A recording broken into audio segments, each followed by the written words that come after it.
नमस्कार दोस्तों, SR coaching के ऑनलाइन प्लेटफॉर्म पर मैं तरुण कुमार आप सबका स्वागत करता हूं। भारतीय संविधान को पढ़ रहे हैं हम लोग और इसी क्रम में आज हम पढ़ेंगे भाग 2। भारतीय संविधान का भाग 2 जो नागरिकता से संबंधित है। भाग 2 के अंतर्गत अनुच्छेद आते हैं 5 से लेकर 11 तक। अनुच्छेद 5 से 11 तक जो अनुच्छेद हैं वो भारतीय नागरिकता के संबंध में है। किस तरह से कोई नागरिक, कोई व्यक्ति भारत का नागरिक बन सकता है, किन कारणों से उसकी नागरिकता जा सकती है और ये अधिनियम कब पारित हुआ और इसमें कौन कौन से संशोधन किए गए। आइए हम लोग इसको देखते हैं। भारतीय संविधान अध्याय 2 नागरिकता। भाग 2 में अनुच्छेद 5 से 11 तक नागरिकता से संबंधित बताए गए हैं और इसमें यह बताया गया कि 5 प्रकार से कोई व्यक्ति या कोई भी पर्सन 5 प्रकार से भारत की नागरिकता प्राप्त कर सकता है। पहला पॉइंट है जन्म से। जन्म से का तात्पर्य है कि यदि किसी व्यक्ति का जन्म 26 जनवरी 1950 के बाद, यदि किसी व्यक्ति का जन्म 26 जनवरी 1950 के बाद भारत में हुआ हो तो वह व्यक्ति भारत का नागरिक कहा जाएगा। ठीक है। 1986 में इसमें एक संशोधन कर दिया गया और यह कहा गया कि यदि वह व्यक्ति जिस व्यक्ति का जन्म भारत में हो रहा है तो उसके माता या पिता में से किसी एक का भारतीय नागरिक होना आवश्यक है। यह संशोधन 1986 में इसमें कर दिया गया है।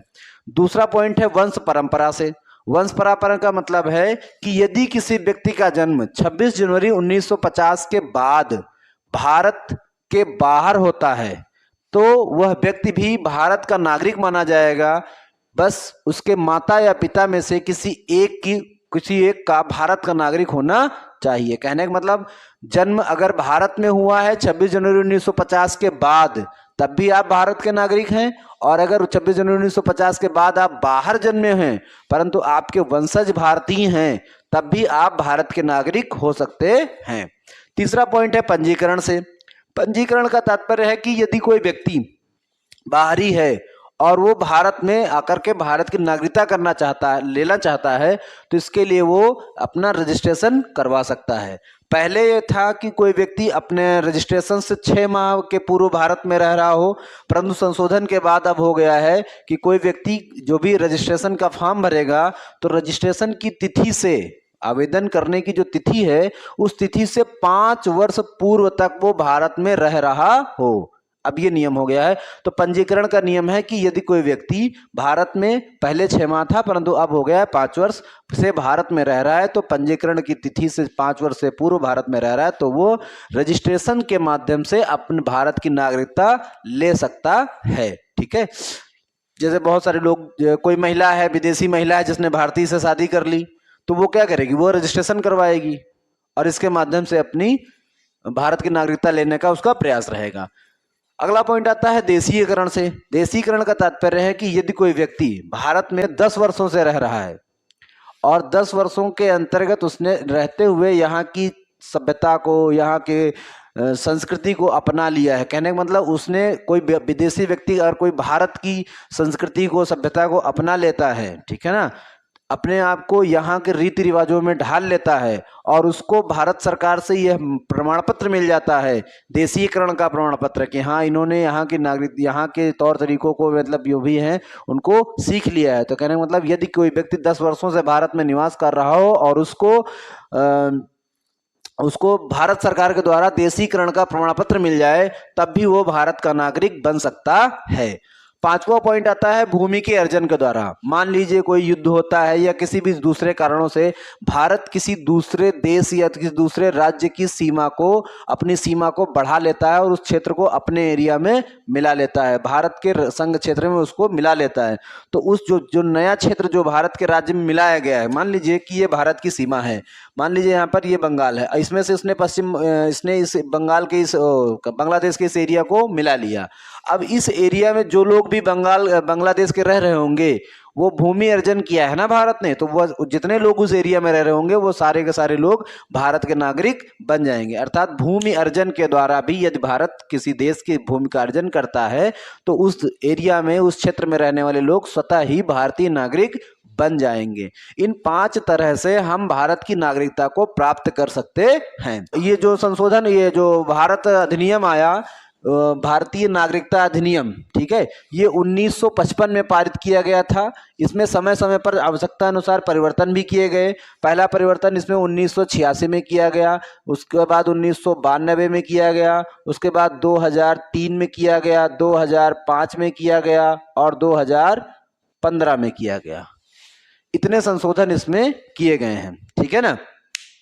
तो नागरिकता का अंत का तात्पर्य यह है कि किस तरह से, कौन से ऐसे कार्य हैं अगर उनको कोई भारतीय नागरिक करता है तो उनकी वजह से उसको भारत की नागरिकता से वंचित किया जा सकता है। जैसे कि किसी अन्य देश की नागरिकता लेने, क्योंकि भारत के संविधान में एकल नागरिकता का प्रावधान है।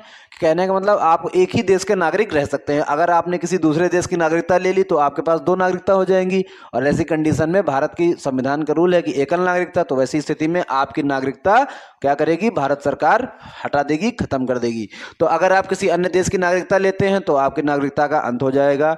नागरिकता का परित्याग करने पर आपने स्वतः ही एप्लीकेशन, जैसे हमने रजिस्ट्रेशन करवाया ना कि हमें भारत का नागरिक मान लिया जाए, हमने स्वतः ही रजिस्ट्रेशन कर अपना प्रमाण पत्र दिया, बता दिया कि नहीं, हम जो है स्वतः ही परित्याग करते हैं, हम किसी दूसरे देश में जाना चाहते हैं, तो वैसी स्थिति में आपकी नागरिकता अंत हो जाएगा।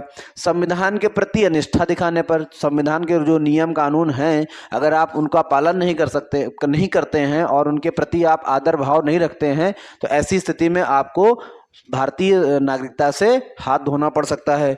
युद्ध काल में शत्रु की सहायता करने पर, मान लीजिए भारत का किसी अन्य देश के साथ युद्ध हो रहा है और आप दूसरे विपरीत देश का सहयोग कर रहे हैं, तो ऐसी स्थिति में क्या होगा, आपके ऊपर इल्जाम लगेगा, घुसपैठिए होंगे, आप विश्वासघात करेंगे देश के साथ। अगर आपने ऐसा कार्य किया तो इस कुकृत्य के लिए आपको अपनी नागरिकता से हाथ धोना पड़ जाएगा। भारतीय स्त्री द्वारा विदेशी पुरुष से विवाह करने पर, यदि कोई भारतीय स्त्री विदेशी पुरुष से विवाह करेगी तो उसकी भी नागरिकता खत्म हो जाएगी, क्योंकि जब वो विदेशी पुरुष से विवाह करेगी तो वहां की नागरिकता लेगी, और जब वहां की नागरिकता लेगी तो उसके बाद दो नागरिकता हो जाएंगी। भारत का एकल नागरिकता का संविधान है और उसको क्या करेगा, खत्म कर देगा। जैसे अपने यहाँ एक मामला है सानिया मिर्जा का। सानिया मिर्जा ने विदेशी पुरुष से शादी तो करी, परंतु उन्होंने विदेश की नागरिकता नहीं ली, नागरिकता उनकी भारत की है, वो अभी भी खेलती हैं भारत की तरफ से। तो इस तरह से भारतीय स्त्री द्वारा अगर वो वहां की नागरिकता ले लेती तो उनकी यहाँ नागरिकता खत्म हो जाती, परंतु उन्होंने ऐसा नहीं किया।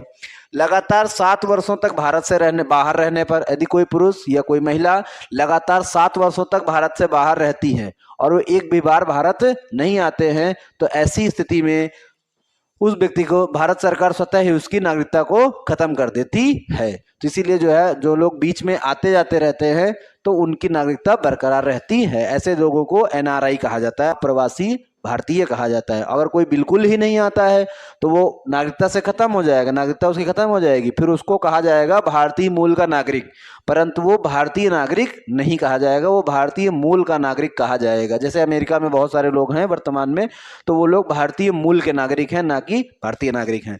इस तरह से इन कारणों से नागरिकता का अंत भी हो सकता है। तो इस तरह से आज के वीडियो में हमने देखा कि किस तरह से हम भारत की नागरिकता को प्राप्त कर सकते हैं और किन कार्यों की वजह से हमारी नागरिकता को, हमको भारत की नागरिकता से हाथ भी धोना पड़ सकता है। उम्मीद करता हूँ आपको समझ में आया होगा। धन्यवाद।